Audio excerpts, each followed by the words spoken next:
Undercover officer fatally shoots young man. Man admits to killing 2 men, but says he was never paid for the hit.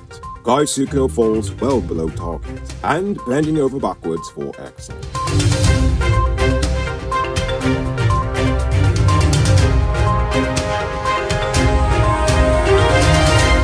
I am Noriko Bulford, and this is Uncut News. Do you see news happening? Send us a tip on WhatsApp at 592-659-6151.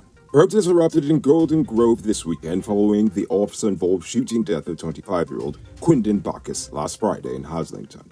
In response, Acting Police Commissioner Clifton Hicken visited his family to assure them that the investigation will be impartial and expedited.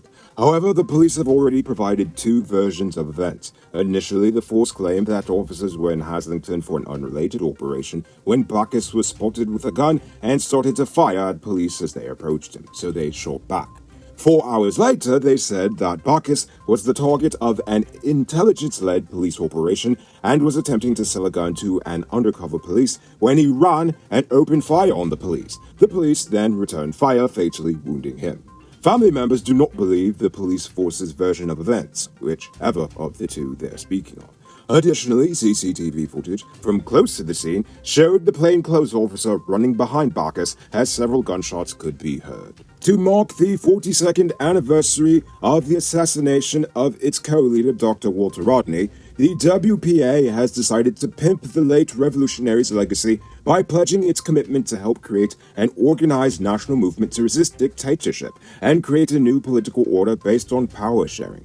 They said, quote, such a movement should be multi-party, multiracial, and multi-class, end quote. However, they have not said how they wish to go about creating this movement, nor have they said if they would even leave the union that they're currently in, that's headed by the PNC, the party whose leader unrepentantly killed Rodney on this day 42 years ago. Rest in peace, Dr. Walter Rodney. You deserve better than this. Speaking of parties that have completely sold out, Saturday, the AFC decided to recycle the same old faces they've always had. Ramshatan is back as the party's leader. Succeeding Trotman as chairman is Cathy Hughes. The vice chairman is Ricky Ramsaroop, and the general secretary is Sherrod Duncan. The AFC has also decided to remain in its failed political marriage coalition with APNU, but they have still threatened to leave if relations with APNU do not improve. The political agreement to name the Cummingsburg Accord expires in February of this year. Now it's time to tell you about the Best Buy's Car of the Week. Currently on sale is this 2016 Suzuki Jimmy Sierra 4-wheel drive. It comes with regular and low-range 4-wheel drive, Bluetooth, mud rims, new tires, TV, CD, stereo, fog lamps, bar camera, and much, much more. Buy cash for $3.4 million. All pay as low as $700,000 down with around $67,000 monthly for 5 years, and it's yours. Call or WhatsApp 662-0844 for more info, or visit the showrooms at Lot 171 Peter Street, Queenstown, or Lot 2 Lamar and tell them Noriko sent you for this sweet deal. According to the police, life-free Albin admitted to shooting 2 Brazilian men at Mount Iron, Ghana earlier this year in exchange for $2 million Ghana dollars. They said that Albin confessed to shooting Geraldo Vieira de Souza and Evaldo Alves de Silva after a Brazilian man named Jackie Chan offered him the money to kill the men because they allegedly killed his son at a back dam in Brazil. However, after the deed was done, the man took life-free shotgun and went away and never returned to pay him. Tragedy has struck over in the diaspora after 13-year-old best friends Daniel Udesh Prasad and Ryan Wong drowned on Friday in the vicinity of Jamaica Bay, Queens, New York. Both boys were from Richmond Hill, and both are from Guyanese parents. Based on reports received, the teenagers decided to skip school on that day to go swimming with other friends when they were sucked into the main channel by the current and pulled under the bay's waters. After several hours of searching, their bodies were recovered. On Friday, 27-year-old Navindra Ramsamy was slapped with 4 charges and pleaded guilty to 2. He appeared at the Bartica Magistrates Court, where he was sentenced to 4 years imprisonment. Ramsamy was charged following the discovery of several high-powered weapons last week in a mining camp in Region 7. For the best crotch in Guyana, wait, that should read, for all size of clutch disc and pressure plates for heavy-duty trucks in Guyana, check out Powered Automotive. Get this and other high-quality truck parts at the lowest prices. Visit them at Lot 1161 E.E. Eccles, or call them on telephone number 697-0171. Save big on truck parts at Powered Automotive. the #1 heavy-duty truck bot store in Guyana. Despite setting what was seen as a very low target to cushion the devastating impacts of the 2021 floods, Guyana has not been able to meet its first crop production target. From a production target of 20,261 metric tons, the corporation has only managed to produce 13,076 tons of sugar. The bulk of the production came from the grinding estates in Berbice, as the Eiflet estate on the west coast of Demerara experienced mechanical issues, which have yet to be resolved. From a target of 4,295 metric tons to only 66 metric tons was produced at Eiflet.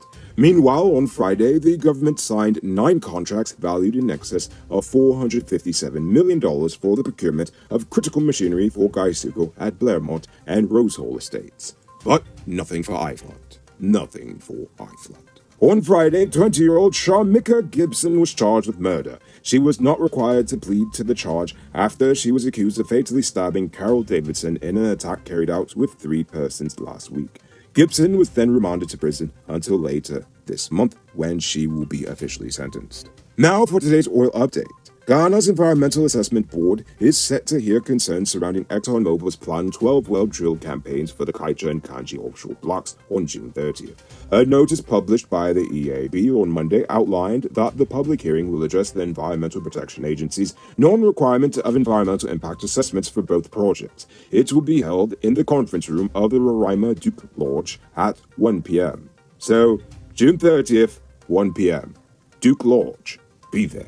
It might not be robbery season, but the streets are still mean. That's why you need to get security for your home and business through Sheriff Security Service. Sheriff Security offers well-trained guards, armed and unarmed patrol, marine patrol, canine services. These people even got drones. Why? Because your security is their highest priority. You've seen the rest, now hire the best. Hire Sheriff Security Service today.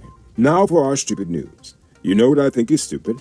Just how much we are bending over backwards to accommodate Exxon despite the record-breaking profits they and other oil companies are currently making. The contract we made with them originally was not a good one, but it was still better than absolutely nothing. This is why we need to make sure our leaders are fighting for us to get every dollar we're owed for the oil.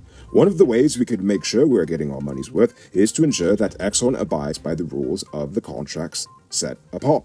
However, Kaieteur News is reminding us that it has been a year and 4 months since Exxon was required to relinquish 45% of its concession on the Starbuck block.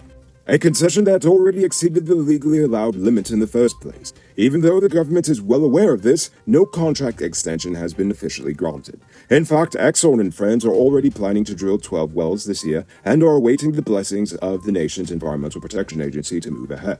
But honestly, if you ask me, this sets a bad precedent, as it makes it seem like we are not serious with deadlines nor our money when it comes to interacting with these multinational corporations. Now, if we want to be seen as a serious player on the world stage, then we have to be tough but fair with these companies. Otherwise, they will continue to exploit Guyanese as much as possible. And to allow that to continue is pretty stupid. Now for our Uncut News Fuse Poll question of the day. Every day we pose a question about current events in Guyana, the region, the diaspora, and how you feel it relates to us. On Friday, I ask about your opinions on the ban on Skang and other artists like him. Joseph Winslow says if you're going to ban Skang, then also ban all the lawless and vulgar politicians in Guyana. Nobody is more vulgar and lawless than most or some of our politicians in Guyana. Our politicians are setting the worst example of how to behave than any foreign artist. I'm saying, honestly, the criminality starts at the top. RC View Farm says banning artists will not stop youth violence, but banning them will send a serious message that Guyana doesn't need help with vulgarity and promoting gun violence. Plenty of our youth can't think for themselves and believe that and idolize these thugs turned dancehall artists. Well, that is a good point.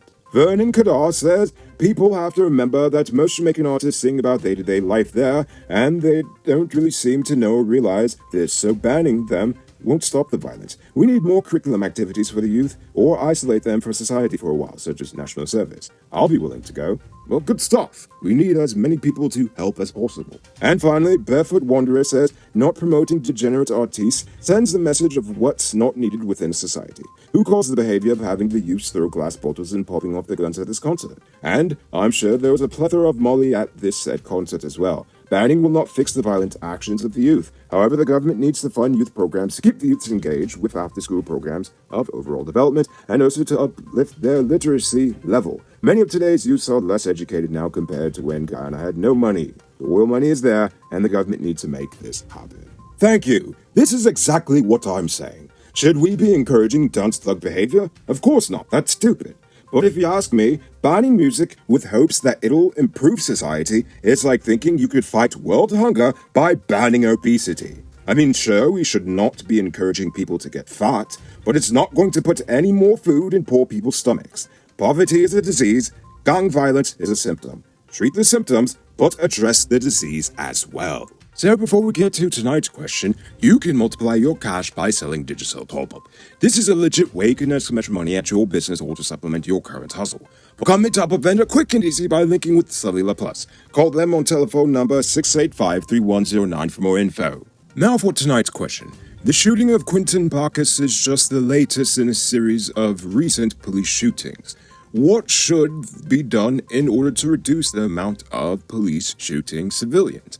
I want you to think about that question. Tell us in the comments below. If your response is good enough, we just might feature it in our next episode. Anyway, that's all the time we have for tonight, and check us out tomorrow for another. Until then, I'm Rico Bulford saying good night, folks.